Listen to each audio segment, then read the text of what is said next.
মেয়ে আসছে ঘরে, পাহাড় পেরিয়ে মেয়ে আসছে, জঙ্গল পেরিয়ে মেয়ে আসছে, নদী পেরিয়ে মেয়ে আসছে, দুঃখ লুকিয়ে মেয়ে ঘরে আসছে, অশান্তিকে আড়াল করে মেয়ে ঘরে আসছে।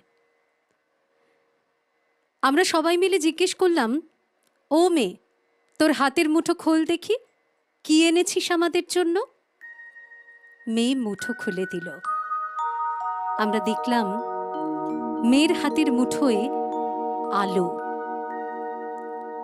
জঙ্গল, পাহাড়, নদীনালা, খালবিল, সমস্ত রেল স্টেশন, সাবওয়ে, চায়ের দোকান, পদঘাট, সব জায়গায় ধীরে ধীরে সমস্ত মেয়েরা হয়ে উঠল ওই এক মুঠো আলো।